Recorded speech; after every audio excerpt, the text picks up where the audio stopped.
Bismillahirrahmanirrahim. Assalamualaikum warahmatullahi wabarakatuh. Ya, warahmatullahi wabarakatuh.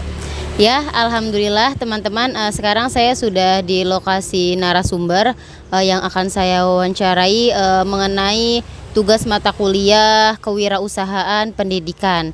Nah, sekarang saya sudah bersama dengan Ibu Rini Handayani. Iya, dengan Ibu Rini Handayani. Sebelumnya memang alhamdulillah kami sudah kenal ya Bu ya. Iya. Karena alhamdulillah kami pernah satu travel bareng ketika ibadah ya Bu ya. Alhamdulillah. Dan sekarang insya Allah saya minta waktunya ya Bu ya untuk wawancara sedikit terkait usaha yang sekarang sedang Bu Rini jalani, yaitu perabotan rumah tangga ya. Mari guys, kita ikuti. Selamat siang Ibu. Selamat siang Kak. Bisa diperkenalin dulu diri Ibu? Nama saya Rini, ibu rumah tangga, anak dua. Sama lagi ya. Umurnya Bu? Hah? Umurnya? Umurnya berapa ya? 40 tahun. 40 tahun, Masya Allah masih muda. Kemudian tinggalnya Bu? Di Telaga Murni, perumahan Telaga Murni, Blok D10 nomor 10. Iya. Nah ini lokasi ini tuh deket ya guys sama rumah saya di perumahan Telaga Murni ini. Oke, langsung saja untuk pertanyaan pertamanya ya Bu ya. Bisa diceritakan nggak Bu bagaimana kisah awal Ibu sehingga Ibu bisa memilih usaha perabotan ini? Awalnya tuh hanya sambil ngomong anak ya. Anaknya waktu masih kecil-kecil kan, daripada bengong ngapain gitu, kita jadinya nyari usaha apa yang kira-kira itu kita nggak terlalu capek, cuma barang itu juga nggak mudah basi seperti itu, terus tetap bisa ngomong anak, bisa ngantar sekolah, pokoknya bisa memanage waktu lah, intinya seperti itu. Dari tahun berapa Bu mulai usaha ini? Dari tahun berapa ya? 2008 kalau nggak salah. Sekitar 2008 kan.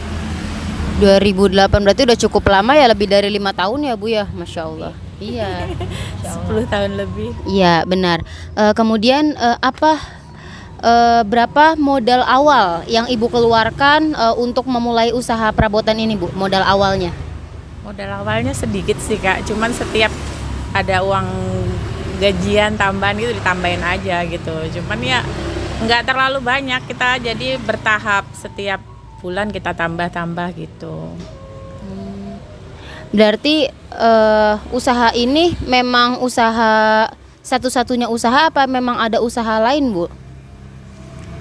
Ada sih usaha lain, cuman kan maksudnya kalau usaha lain kan nggak harus dihandle setiap saat ya, kayak kontrakan gitu kan, nggak harus di ini cuman tiap bulan kita tengok gitu kan.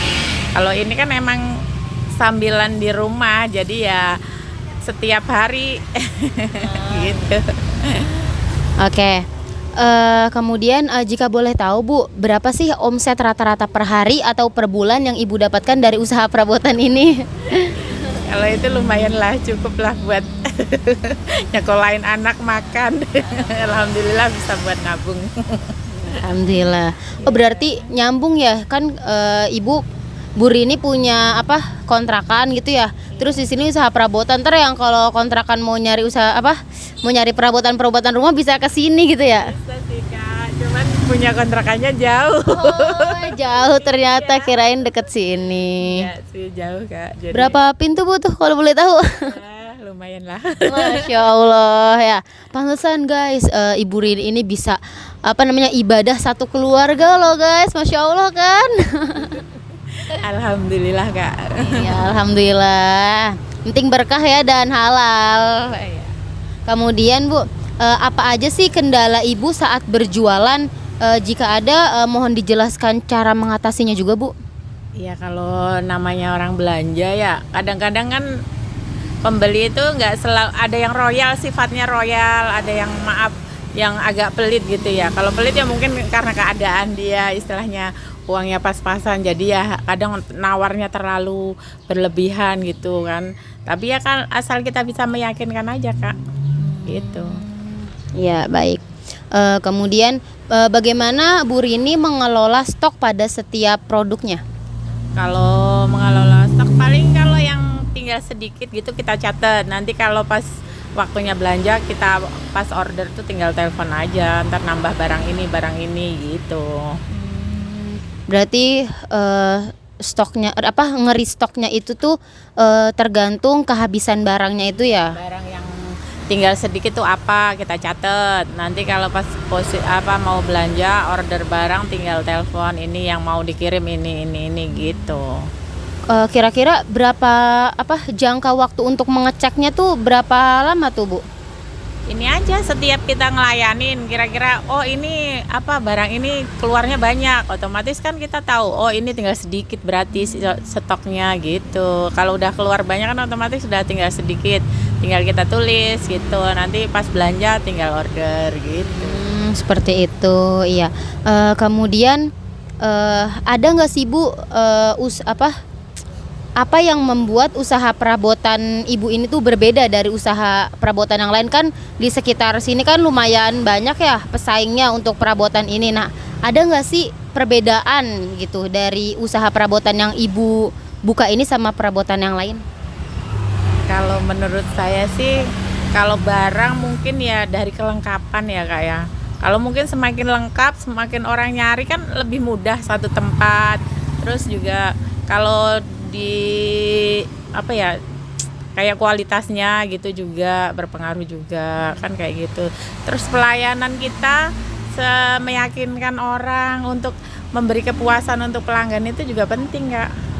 Gitu nggak terkadang walaupun barangnya kita harganya agak tinggi ya, tapi kalau misalkan kualitasnya bagus terus kita ngelayaninnya ramah, orang itu kan pasti merasa puas, balik lagi gitu.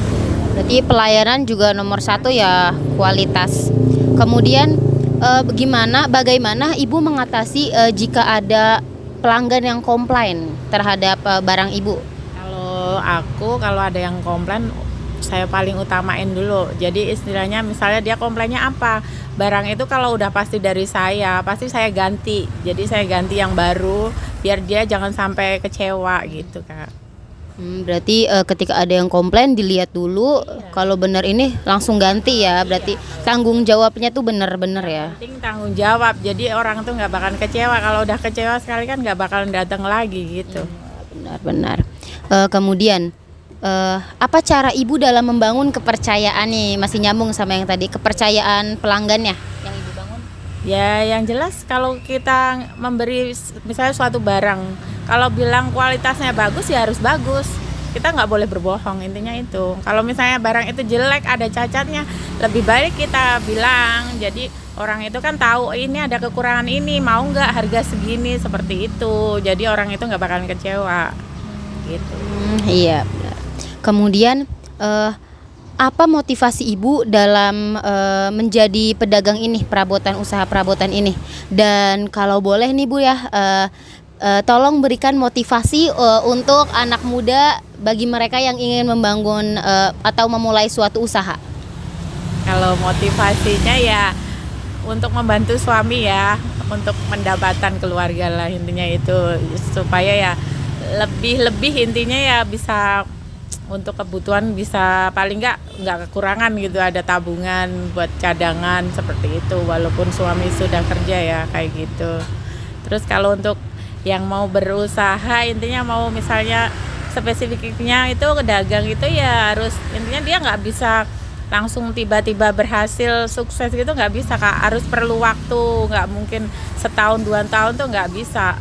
Minimal tuh 7 tahun itu baru tahu selanya, dagang ini seperti ini, kesulitannya ini, yang atasinya gini, itu kita baru paham. Kalau udah di atas 7 tahun ke sana itu baru mengerti. Kalau masih setahun 2 tahun itu masih istilahnya nyari pelanggan tuh meraba-raba, nggak bisa langsung jadi, itu nggak bisa. Walaupun misalnya kita mau berusaha terus kita udah punya modal banyak ya nggak bisa Kak langsung jadi. Walaupun ini terkadang malah bisa jadi modalnya habis, barangnya juga habis gitu, nggak bisa langsung sukses gitu, nggak bisa.